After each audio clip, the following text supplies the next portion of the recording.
Hello and welcome. Happy spring, friends near and far. And when I say spring, I do pretty much mean summer here in Dallas, Texas, where I'm coming to you from.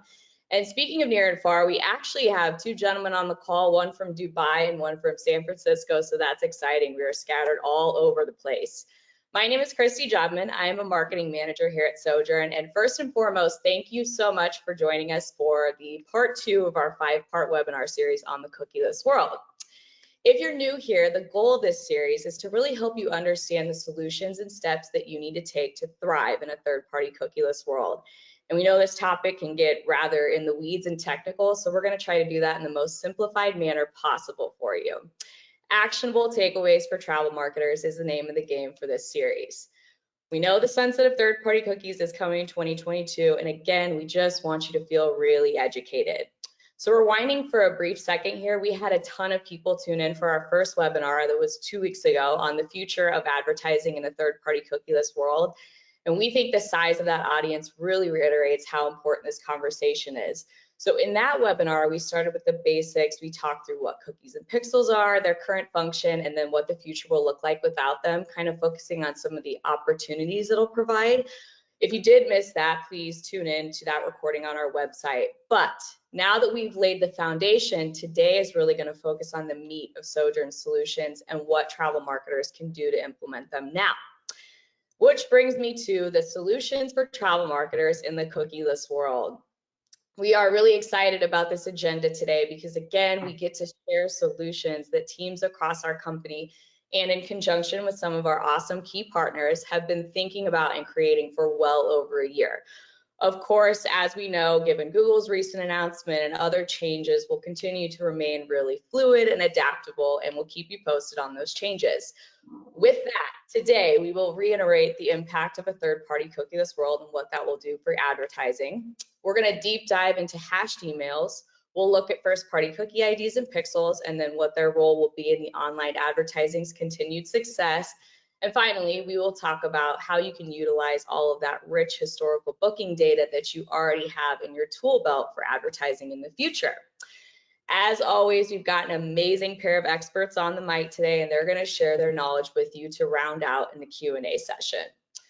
So with that, before I let my friends Dave and Vittorio take the virtual stage, I'm going to share a really quick story on Sojourn if you haven't been with us before.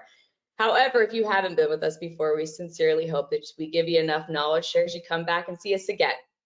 So Sojourn is a global travel data company, and we specialize in highly targeted online advertising campaigns for hotels, attractions, and destinations, and other tourism businesses in the space.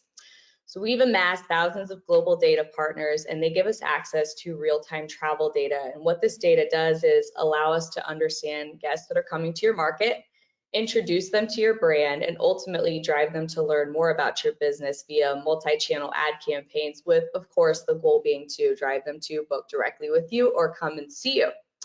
So ensuring that our partners and advertisers see wild successes after this big change in digital advertising is really important to us, and we want to make that as easy as possible for you.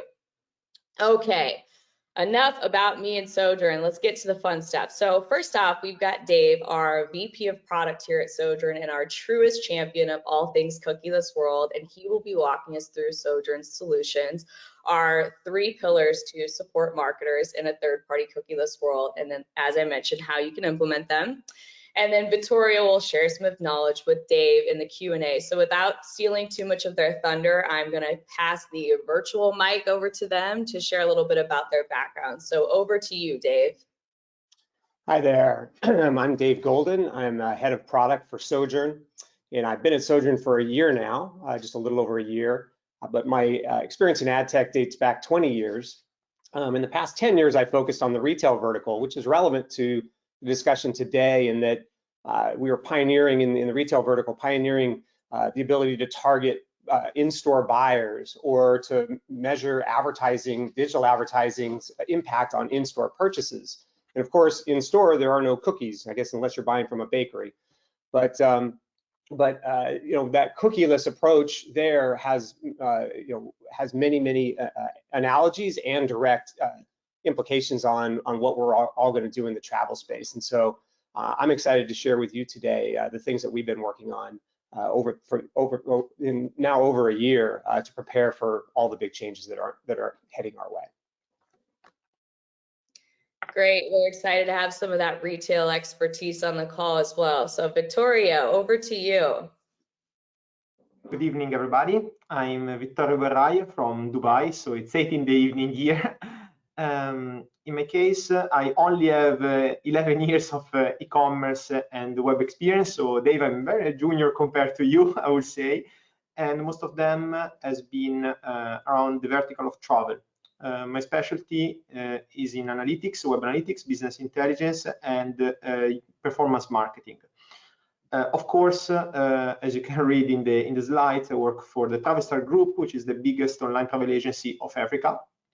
And we're a completely online business. And of course, what we're going to discuss today, so a cookieless world has a huge impact on our user acquisition, which is, of course, our primary source of revenues. And in the end, like for any commerce, defines whether we're successful, so we make money, or not. And I'm really looking forward to participate in this panel. I believe we might have a lot of things to share, and that's about it. Great. Thank you so much, gentlemen. We are really looking forward to hearing from you both. So quick housekeeping before Dave launches into the presentation. Please remember to submit all of your questions for our presenters throughout the webinar in that webinar control panel you see on the right. We have gotten more questions on this subject than I think any webinar series that we've launched thus far, and it really helps us to shape our presentations and ensure we're sharing the most quality info, so please keep them coming. And of course, we will share this presentation afterwards. So without further ado, Dave, the floor is yours. All right, thanks everybody for joining us today. As we all know, how we target and measure digital advertising is evolving and changing, right? And that's not a new story. I mean, this since the beginnings of digital advertising, there have been many evolutions, and this is just the next chapter. And while no one has all the answers yet, there's quite a bit that we do know. And what we really want to focus on today are the things we know, and we really want to give you a framework and some specific recommendations to help you navigate in this new, dynamic environment that's approaching. And so first, I want to set some context. Really, we look at different types of targeting available to travel and really to any vertical. The first is addressable. This is targeting folks that we know. And it can be anonymous, but it's a specific individual that we're targeting. We know something about that individual. Next is a cohort. This is a group of people that we know something about, but we don't know the individuals within it. And then last, something that isn't changing is keyword and contextual targeting, although it will probably take on some more importance as the world of addressable and changes and as cohorts come into the mix through the evolution of cookies. And so the rest of the conversation here, we're going to focus on addressable. We really believe that's the foundation for where we're headed, and so that's where we're going to focus. We can take questions on the other two, of course, but the rest of the presentation is really about addressable. So today, when you look at addressable advertising, we're collecting data on an individual. We're then taking that and that knowledge of that individual. We're bidding to reach them across the web, whether it's a website, within social, on a mobile app. We then serve the ads and then measure the impact. All of that kind of collecting data in one place, serving ads in another, measuring in another, is made possible because we have a cookie or a mobile ID that ties that together. So we know we can essentially kind of stitch together and follow that person through that whole journey. And so in the future, for addressable, that identifier is going to shift, right? Third-party cookie is what's going away. Apple has already removed it several years ago, and now coming up next year, Google will remove it from Chrome, which essentially means it's just not available. That's the vast majority of all web browsing on those browsers. And so hashed email is really what has emerged as the new identifier that will allow us to continue to stitch that together. And so let's move to the next slide. We built and have built over the past year 3 pillars that really make up our strategy for how to deal with addressable. And hashed email, of course, is a key piece of that. And what we'll do over the next 10, 15 minutes is we'll dive into each one of these individually and kind of give you a lot of detail about them and some recommendations for each of them. So to give a little bit more context on each, so we said just a moment ago, hashed email is the new identifier. Think about it, is the new third-party cookie. The first-party cookie ID is something that that your own website generates, and it allows for data collection to happen even in scenarios where a consumer's not logged in, and that's important. And we'll talk about where logins matter a lot now with hashed emails. And then historical booking data allows us to build a more robust profile because it's adding offline data into the mix. So if someone books, walks up to a reservation desk at a hotel and books, and you've collected their email and registered that booking in your database, that's now available. Or they call a call center, same thing. So making the profiles more robust. And so now we'll start going through each of these individually and give you a little more detail. So first is hashed email. So we'll go to the next slide, please. So there's been a lot of questions about, well, what is hashing? What is a hashed email? And hashing is really just a form of encryption for privacy protection. And so in this example here, we take a raw email address, right, which a consumer has given with consent, of course, raw email address, and then there's an algorithm that's used to encrypt it. And the most common, most secure algorithm in the industry it's called SHA-256. So you probably hear that. There's several other, but that is the one that all the large players, Google, Facebook, others use to do the hashing. And then the numbers and letters you see are what my email address looks like hashed. So what you can see is that I can't take that and send an email to myself with that set of numbers. And it's just a one-way, it's what's called a one-way encryption. So I can't reverse engineer back into my email address, and I can't take that set of numbers and send an email with it. So in effect, it just becomes an ID for me based on any place where I log in or book with that email.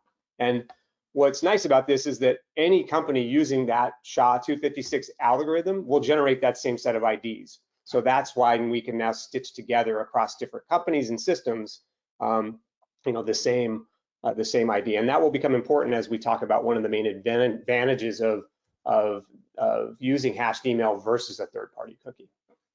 So next slide, please. So let's go just a little deeper into how all this works. The first step is the hashed email being captured, right? This happens on a login or on a booking. Those are kind of the most common uses here. And so it's important that when that is captured, there's the right consent in order to use it for the advertising we're talking about. But assuming that consent is there, right, then the email gets hashed. If this is happening on a website login, then Sojourn has technology that on the browser, our pixel that does all this on the user's browser is doing the hashing for us, so that what we receive is already hashed. We then take that hashed email and create our profile just like we do today with cookies and serve ads with it and measure ads. Right, so that looks the same. It's slightly different in the offline example I gave. So if someone books through a call center, you gathered their email, again consented, that would then make its way into a customer database and then exported out, hashed, and then sent to us. So slightly different path, but still the same overall flow.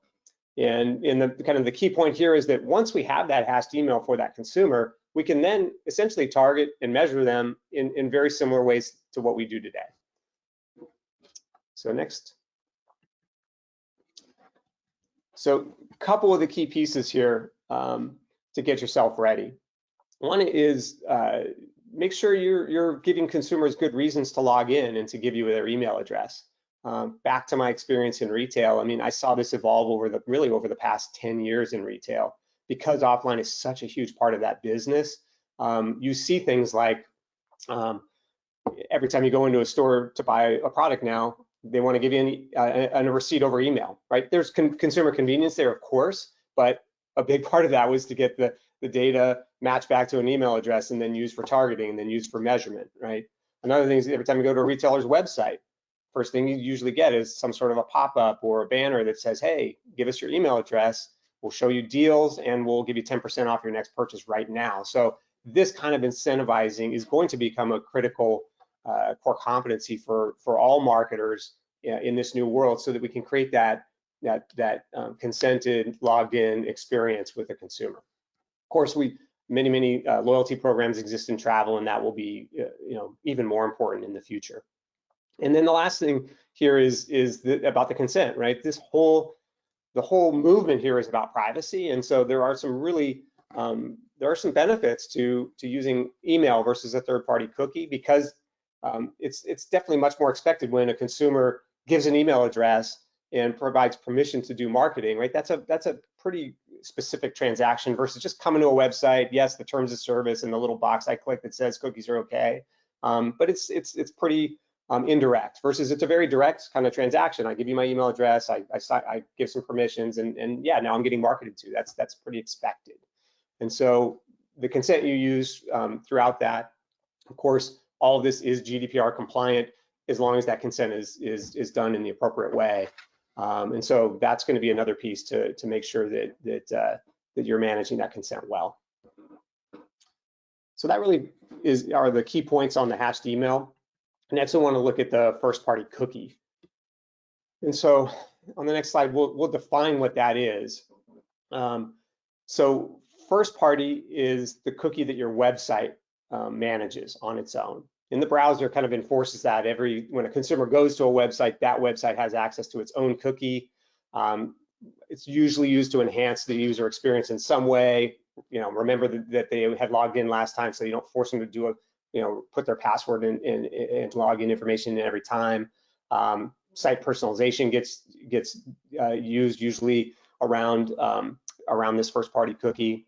And then a lot of the campaign measurement that we do when we're running campaigns that drive clicks into our site, like a search campaign, for example, the first-party cookie helps tie together, the fact that someone clicked and then maybe purchased a day later, and we want to know that they came through that campaign. And again, this is controlled by you as the website owner. The third-party cookie is what ad tech companies like Sojourn and Google and Facebook today are using, where we'll give you a pixel to put on your site. That pixel calls out to our servers and then allows us to drop a cookie. And so it's considered third party because the browser the consumer didn't come to the Sojourn site in that case. It came to your site, and then our pixel fired to us. That is considered third party, right? And so the browser will now block those. Safari today, Chrome in the future, block those by default. And so we've already kind of talked about kind of how we're using that today in terms of stitching together for targeting and measurement. But it's first-party cookie that we want to focus on right now. So on the next slide, the really important thing for first-party cookie is that the browser is set up so that really only the domain that is dropping that cookie, so your website, can use that information within its site, right? So what we need to do is associate the first-party cookie that you have with the hashed email. And so I'll give you an example of that. So if I come to your site today, hotel site, let's say I do a search, I then go, on that first search, right, the first-party cookie gets dropped. The first-party cookie gets dropped, and then I go on and book. So once I book, I give my email address. Now we've got my email address that will hash associated with my first-party cookie. Those two are now connected. And so life is good. We can do marketing to me outside of the site based on that purchase I just made. And now a week later, let's say I come back and I just do a search. I don't log in. I just do a search. I don't book. And what we did is we dropped the first-party cookie on me on that time. And now because we've previously associated the first-party cookie with the hashed email, I can take and add that search to my profile. So now we can start targeting based on the new search that I just made, not in addition to the previous booking that I made. So it's really kind of reducing the friction for the consumer to be able to tie these two things together. And then our pixel, in the same way we can collect a hashed email on the website, we also collect a first-party cookie on the website. And I talk about Sojourn's pixel, but Google's works the same way, Facebook's works the same way. They all support this kind of a passing of a hashed email and a site-based, your identifier, your first-party cookie ID. And with the first-party cookie ID, it's just an ID. It can be any number, any combination, letters, numbers. It just needs to be unique to that consumer on your site. So it's consistently associated with that consumer on your site. And so once we have that, we can then, of course, do the targeting that we talked about. So most web platforms already have, they already generate cookies. So just double check that yours is doing that. You're most likely already doing it, but if you're not, you can talk to the folks that manage your website, whether it's your internal team or an external team, and make sure that they're dropping that cookie. And then talk to the vendors that you work with, like Sojourn, to make sure they can make use of that. And there's also some measurement capabilities that will come into play as well that I talked about earlier as well. So those are the key things about hashed email. And then lastly, let's talk about the historical booking data. So first thing is again, what is it? So I gave the offline example. It's really all the transactions that are identified back to a customer, using their hashed email in this example, in this case. All the transactions in your database tied back to a customer, usually offline bookings. It also does include your website bookings.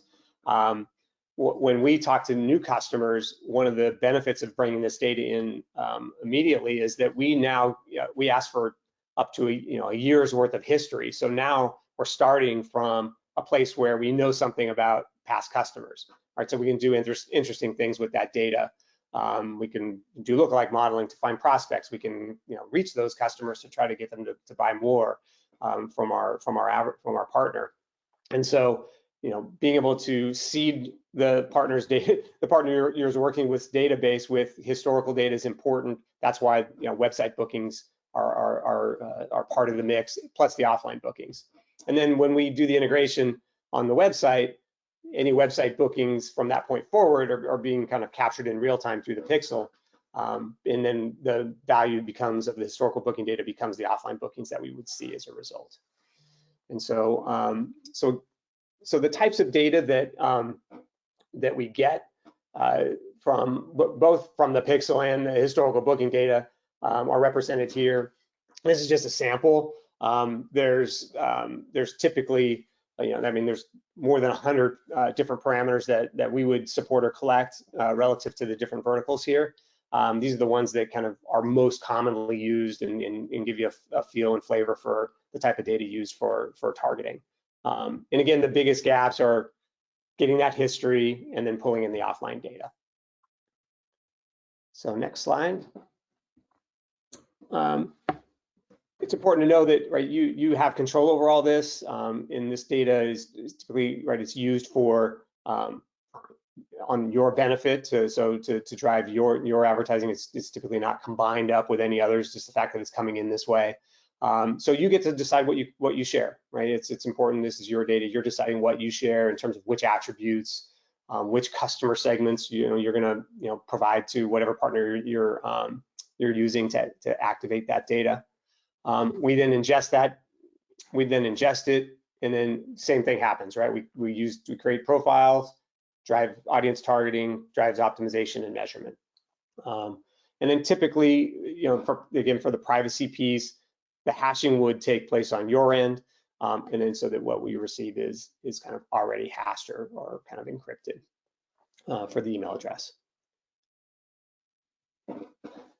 Yeah, so we get a lot of questions here about offline consent, and we have some recommendations, but like we were talking about earlier, this will again become a core competency for everyone. When no matter how you are collecting an email address, that flow of gathering the consent will be really critical. And one of the best practices here is it's usually not possible like through a call center or someone walking up to a ticket desk, a reservation desk to get the proper consent in that moment.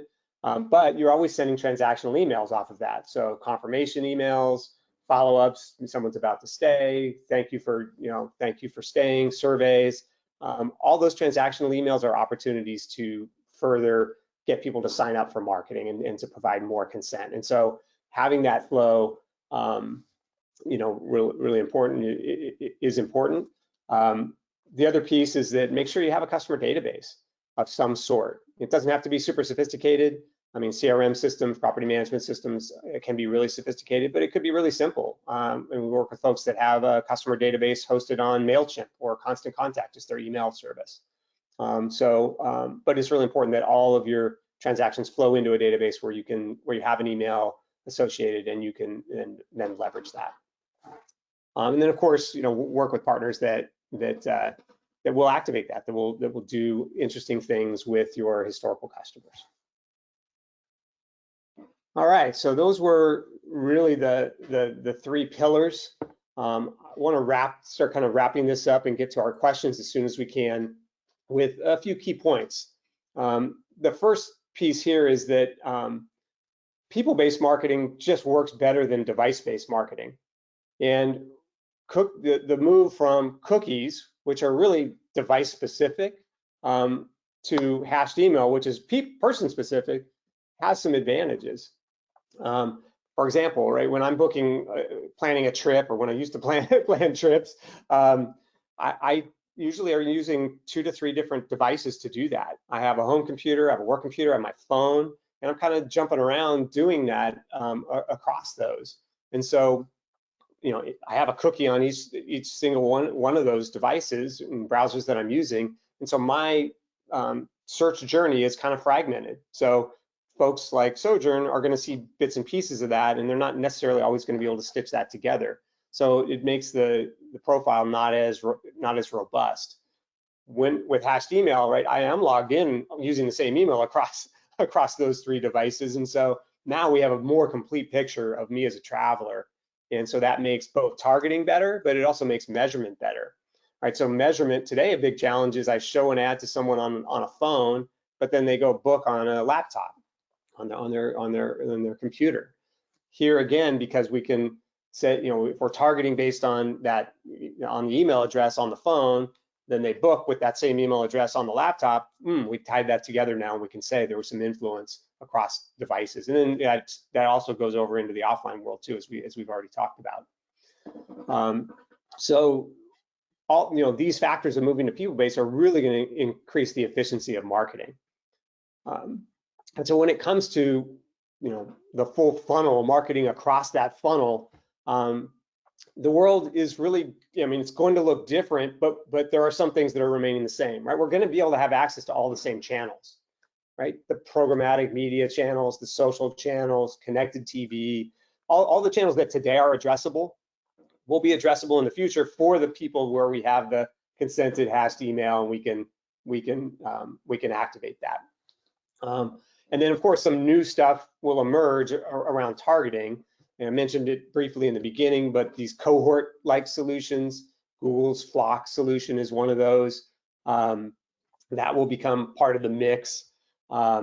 Those are still kind of new and evolving, so we don't have a lot of information on them yet, but we're certainly going to start testing them. I highly recommend that everyone test these solutions and try to understand how you can make best use of them. And then things that we do that are really common today, website retargeting. We'll still be able to do that, but it'll be, I'll now call it past email retargeting. It's the people who are on your website that you have that login with, or that past booking with, that you'll be able to do the retargeting off of. So that will still be a critical tactic. It might be a little smaller in scale. And so you got to look for other ways to make up that scale. That's where kind of the cohort stuff comes in. That's where I think there's going to be an increased importance on search and meta search. Because as we know, those don't rely on cookies. Contextual targeting may take on more importance than it kind of has in the past. And then lastly, this CRM retargeting. This is taking your database. It's that historical database. It's it's really leveraging that in as deep a way as possible. Some folks are doing that well today, but we see many people that aren't really doing that today, and that now becomes a much more critical component of your digital marketing. And so really, what are the key takeaways? I mean, first, this is not the apocalypse, right? Some things are going to be better, right? This people-based marketing is better. Consumer privacy, there's going to be some advantages here that will be good for the industry. Some things are going to be more challenging, right? It's going to definitely raise the bar on us for consumer engagement when we have to, get people to agree to have us market to them through their email address. There's going to be new targeting approaches that we have to figure out, right? And as we said in the beginning, this industry has seen many evolutions, right? This is not going to be the last evolution, right? It's the next chapter for us. And it's important to remember you're not alone in this, right? The whole industry is working on this stuff together, right? The things we know, Google, even though their announcements talked about kind of pulling back from hashed email in some of their tools, like their DSP tool, they are absolutely committed to using hashed email within their own environment. So within search and within YouTube, they're going to continue to do addressable advertising, using a hashed email. Facebook has been using hashed email for a number of years and will continue to do that so that you can do addressable advertising within Facebook. Other industry leaders, Trade Desk, Xandr, LiveRamp, and others, they're all building ID systems. So you might hear this universal ID. There's several of these that are emerging. They're all based on the hashed email. So the universal ID is just kind of a way for multiple people to join together, all providing hashed emails, but then centering around a particular ID. Those will exist. And then, right, the new technologies around cohorts. Google's talked about Flock. We've heard that Apple's working on something too that can be used on Safari. So, more interesting stuff to come. But we need to band together as an industry, support each other through this, and I think there's plenty of resources. So that's good news. And we're definitely happy to continue sharing as this whole new chapter develops. Certainly watch the rest of this series, but we will be back to you for more. I'm certainly available, others at Sojourn, so feel free to reach out anytime, and thank you for taking the time today, and we really look forward to your questions.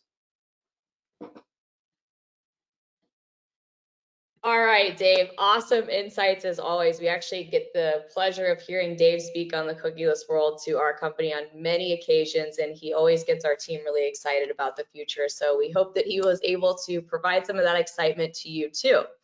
Now, speaking of the future, in just 2 short weeks, we are back at it again, and this time we're going to be covering the subject of retargeting in a cookieless world. And we know that retargeting in online advertising is absolutely crucial. So in this webinar, we're going to share the importance of maintaining this strategy and how you can do so.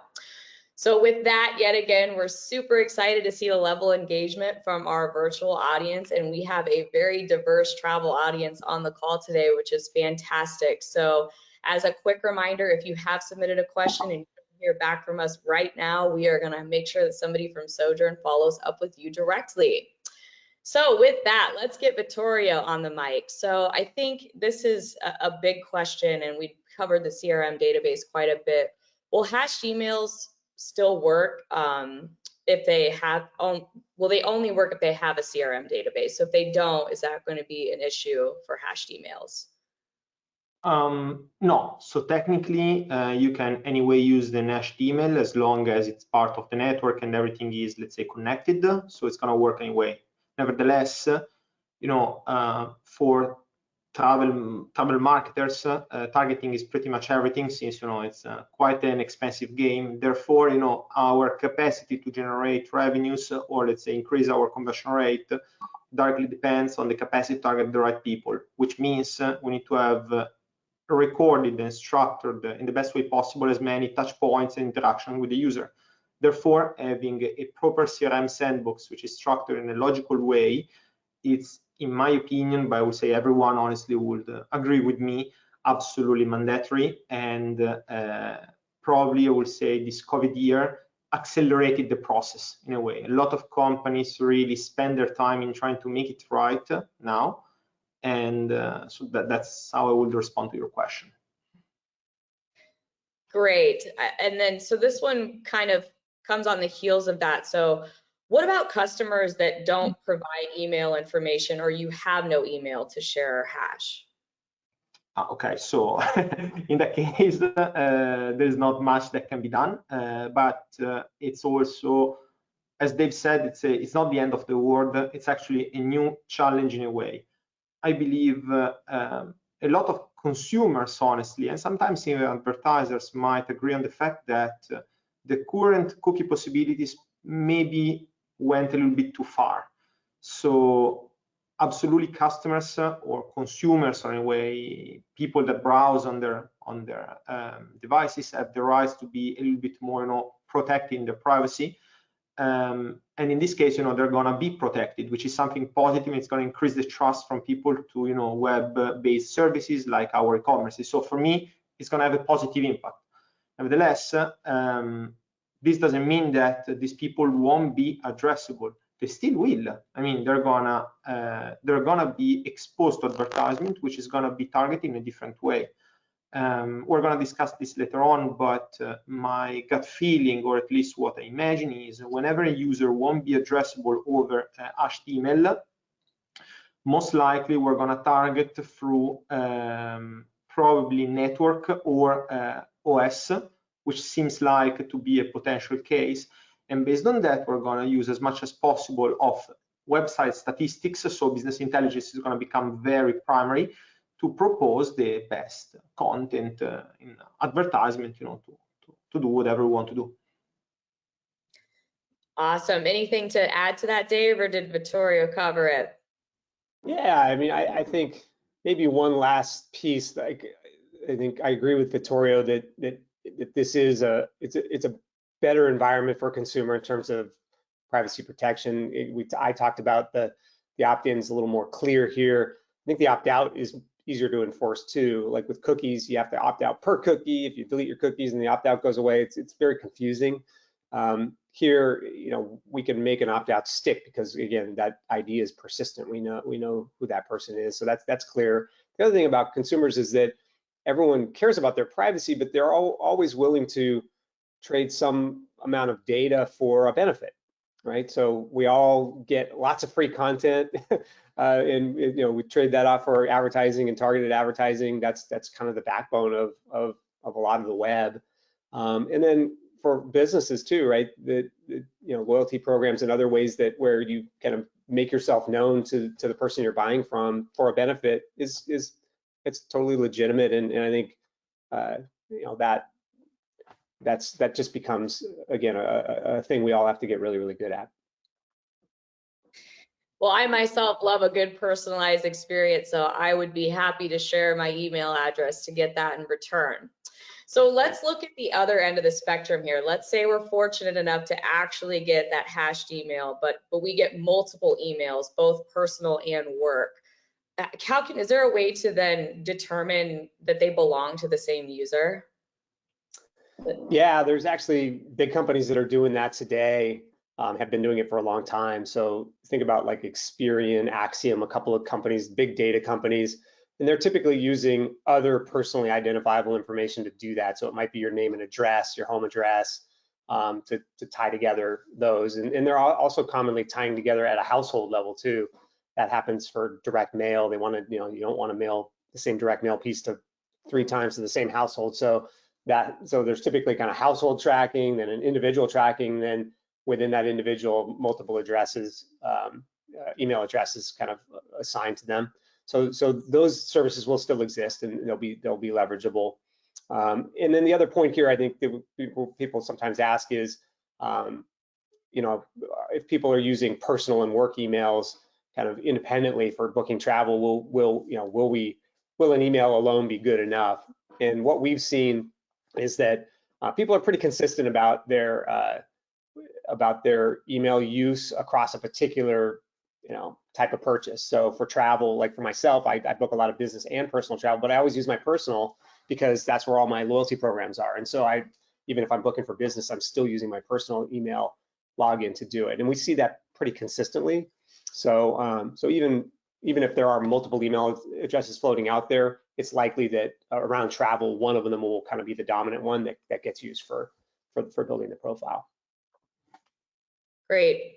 And I think this is, Dave, another really good question for you. It's a bit specific to Sojourn, but I think it's applicable. And you actually did touch on this earlier when you said that Facebook's already been using hashed emails for a number of years, which actually really surprised me. I wasn't aware of that. But will this same hashed email approach be applicable to the paid social portion of your business model? Yeah, so we definitely take a multi-channel approach because of the complexity of the consumer buying cycle for travel, where consumers they're looking at, I think Google had a study, it was like 500 touch points that travelers can use on their way to booking a trip, and so it's critical to be in all the channels where consumers are, and so social is obviously a major channel for consumer time spent and engagement, and so yeah, Facebook has this thing called custom audiences. They've used that for a lot of, I mean, that was really developed for retailers to bring in offline data. And so used it for a long time. We're integrated with it here. Many folks are. So absolutely, you can continue to drive targeting within Facebook and other social platforms with this hashed email. Fantastic. I think we can all agree that's great news. All right, Vittorio, I am going to throw this one over to you from a little bit more of a technical side. Do pixels slow down a website? It's a great question, actually. Short answer, yes, they do. Full stop. Actually, it's not about, let's say, specifically pixel. In fact, every bit of code which is running on a website impacts the speed. So that's given, and that needs to happen. It is how it is. However, in this particular case, once we think about a cookieless environment, we might expect advertisers to relook at the amount of pixels they actually integrate for third parties. In fact, as we just discussed, advertisers, websites, I mean, companies will try to onboard as much as first-party data as possible.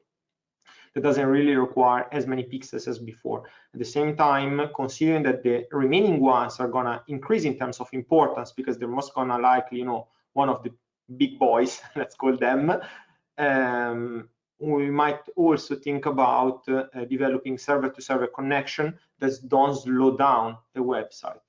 But right now, it's not really a feasible solution because in the modern advertisement society, it's just not feasible in terms of workload. It can be done, but it requires on the technical and dev side such an amount of work that it's very hard to add it to a pipeline. But this might change in the future. Okay. Anything to add there, Dave, or did he cover it? No, I think that's it.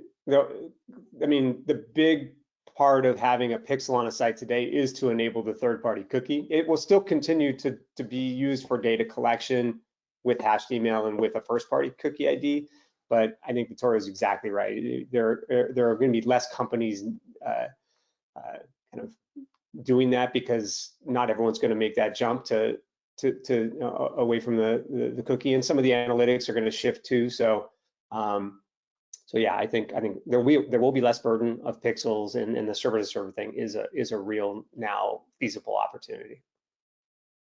Okay. So shifting the conversation a bit more to the attribution piece, I think we've gotten quite a few questions on this. So using these cookieless solutions that we just teed up in the webinar, how do you create an attribution model to showcase the effectiveness of a multi-channel campaign? Love to hear your thoughts on that, Vittorio. That's already complicated. We don't need to go into a cookieless environment. On a serious note, this is something that the whole world is actually currently debating, and it's quite extremely complex. I would say if we think about how the world is moving, I would say a hashed ID or a hashed email solution actually might be helpful, since it's going to be much easier to navigate through a cross-device experience for users. Therefore, it should be much easier to at least follow the full process. So on this side, let's say, a classic user journey that starts, from a device and ends to another, which is an absolute common case for many advertisers on how to decide how to allocate budgets, should be completely covered. On the other end, we still have a situation of mixing up either touch points where for a reason or another the HTML is not passed. And in this case, the advertiser is going to be blind to that case, or jumping in and out of that. My opinion, and take it as an opinion because we don't know for sure, is we might end up into fragmenting analytics scenarios where we're going to be able to effectively follow a user whenever the user is, let's say, experiencing a journey within a certain kind of ecosystem.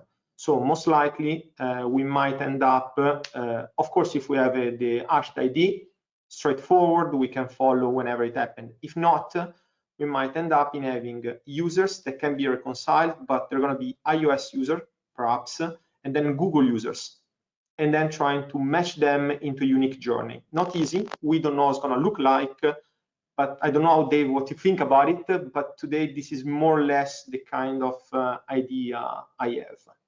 Yeah. I mean, the walled gardens are two big complications today. The walled gardens where you can't match data, as you mentioned, kind of between, let's say, Facebook and Google today. It's very difficult. So that's one challenge that isn't going to go away or change. The other one, the cross device, will get easier. But one thing that I think, as we talk to lots of folks in the industry, modeling will become more of a necessity for measurement. In a way, that's kind of what cohort targeting is too. It's kind of modeling out kind of broader groups of people for targeting, and the measurement kind of will follow there.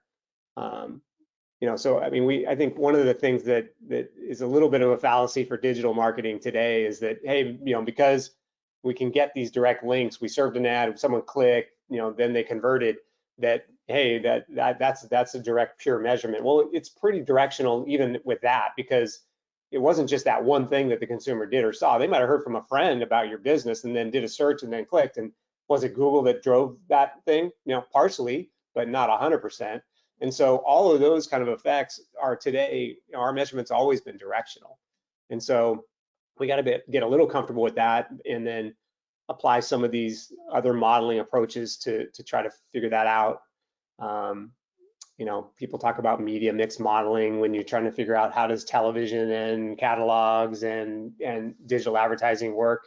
I think our world is going to have more and more of that over time. It doesn't make it easier to explain to a CFO, right? Oh yeah, we got this great model that and my advertising is working great.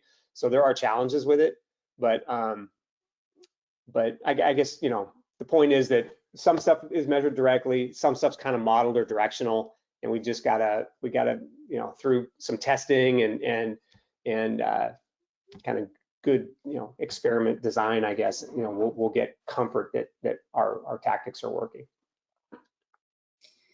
Great, and I think both of you kind of alluded to this a bit, but in that same vein, so if when in this case third-party cookies go away, it creates issues for site analytic tracking, and it's problematic for ad serving tracking on post impression. So is there a risk that we end up creating a bigger problem by trying to make everything first-party cookie based and solve the problem through essentially what this person is calling smoke and mirrors? What do you think about that, Vittorio?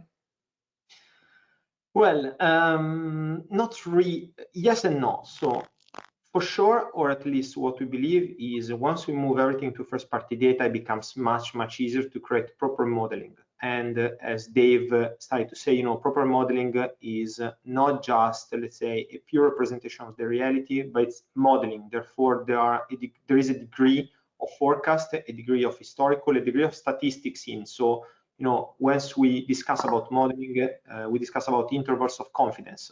So it's also important to put things in context, and of course, the amount, the pool size, it's really meaningful to understand how good we are in understanding or in defining the power of a model. So This said, once we are talking about a first-party cookie and we're talking about a post-click attribution, that should still be safe and actually probably even improve. So I feel very confident about it. When it comes about post-impression, the story is a little bit more complicated. Right now, the belief is as long as we're working in an environment where I am targeting through most likely lookalikes or let's say upper funnel campaigns generated over hashed emails, I would say I feel confident to imagine that it's going to be possible to track it. So I don't really feel doubtful about it today. And of course, the proof is in the pudding. We need to see how it performs. So in the end, I need to say, but I feel comfortable about it. Of course, when it comes about non-hashed email, it's going to be completely different, and then modeling is going to become important. In the end, once you start to work on data-driven modeling or data-driven attribution, so-called, in the end, everything that really matters is the CPA at the end of the funnel. So as long as the CPA goes down and stays on a level that we like, we of course want to increase the loop and grow this loop. I feel pretty comfortable about it, and I think we're not going to see a big deal about it. We're going to need a change in the way we operate our analysis for sure, but it should work just fine or better. Excellent. I think our advertisers are happy to hear that. And I know we've got less than 10 left and we have not even put a dent in these questions that we have. So again, we'll be sure to follow up, but let's see what else we can get through in the last few minutes here. So this is a question we get asked all the time, and I think it's good to address the GDPR piece. So when we consider consumer protections like GDPR, how long before these alternative solutions like device IDs will be seen in the same light as third-party cookies, thus creating that friction again? And I think it's a good one for Dave to maybe jump in on first.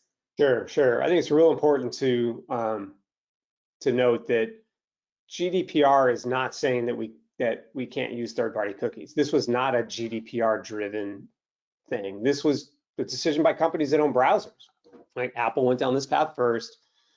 Now then Firefox, now Google, right? And I think they were considering consumer privacy when they did it, but it wasn't that because GDPR said you couldn't do it, right? So that's important to note. So therefore, right, the hashed email, again, it is an ID that is GDPR compliant with the right consent, the right controls for consumers for opting out, the right transparency of how that thing's going to be used.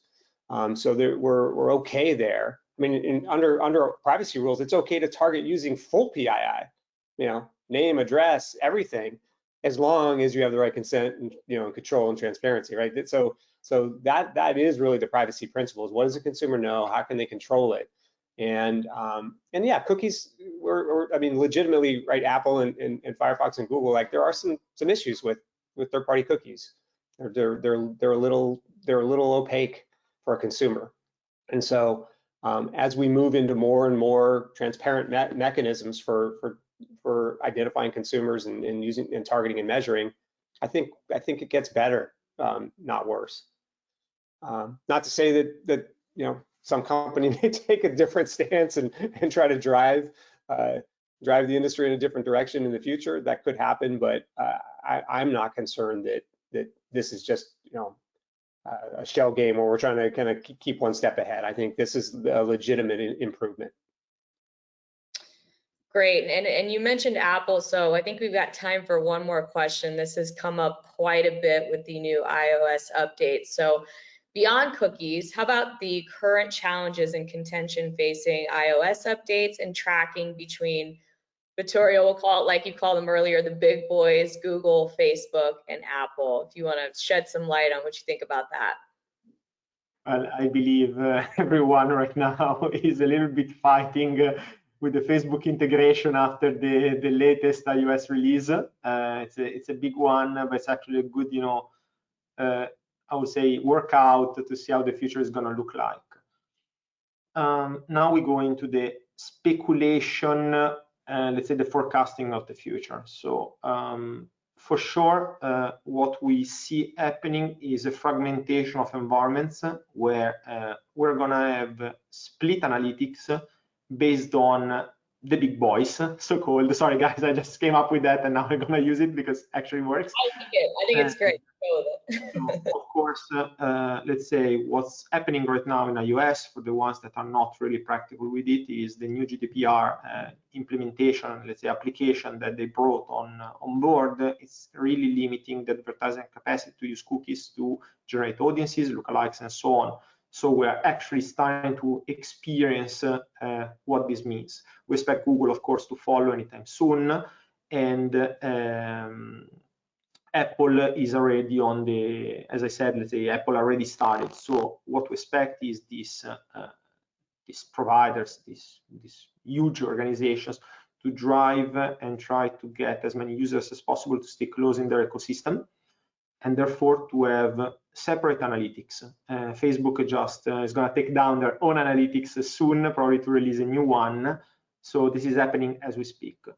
From an advertiser perspective, what we imagine, or what we can imagine, is the single analytics. So in this case, we're talking about the Google Analytics in a way, Facebook Analytics, and what we expect Apple will roll out, because it's going to happen at a certain point, are going to be much more accurate. On the other side, as websites owners or advertisers, we're surely going to have some problems in reconciling all of them into one web analytics. That was such a beautiful dream that we worked for many years, and it seems like, Dave, correct me if you see it differently, but to me it seems like a consolidated web analytics is not going to be as functional or as accurate as before. On the other end, we can go back to the first question that we were discussing about the importance of having a proper CRM structure in place. In fact, once a company works on a functional CRM, of course it's possible to track everything, no matter where the user engaged. At this point, let's say having a web analytics, even if it's less accurate whenever it comes about users that are jumping in between these gardens, is still acceptable, because in the end, the people that we want to know for sure, which are the ones who have access to their emails, we're going to have them protected in a box under our control. So it's going to be interesting. Anything to add to that quickly, Dave? We have another minute or two. No, I think Vittorio hit most of it. I mean, it's each of the, the walled gardens, the big boys, as we said, they all have very large consented email, authenticated audiences, like they all do, and so there's some advantages for them to keep everything kind of within those four walls, hence the walled garden. But they also legitimately, in the regulatory environment we're in, they got to have confidence that the data that comes into their system has consent and has been managed properly. And so they've been all getting nervous about that. And so some of the, there is some legitimate, privacy and just economic concern for them that they don't want to take responsibility for how all of us are gathering our data. So then it does put the onus on us, one, to do a good job of gathering it, but then two, to have a good handle on our own first-party data. That's really what Vittorio was saying. When you're, CRM database, how your website tracks, you having every advertiser having a real good handle on their own first-party data, and then leveraging that in the best way possible. That's the way to address this. And in each environment, in and of itself, is still very valuable, right? And so the measurement that each environment provides, even though it's slightly different, hard to reconcile, will still help us make marketing decisions. Awesome. Thank you both so much. Yet again, I'm walking away with notes, so that's how I know that we had some good knowledge shares today. Huge thank you to our virtual participants. Big reminder, the retargeting in a cookieless world webinar is going down on April 14th, so be sure to get registered for that on our website or through that email that comes in. If you have specific questions around the cookieless world, get in touch by tagging us on social, reach out on the website, or let a Sojourn rep know. And with that, I will leave you with, that's the way the third-party cookie crumbles. We will see you in 2 weeks, friends. Thank you. Thanks. Bye. Have a nice day.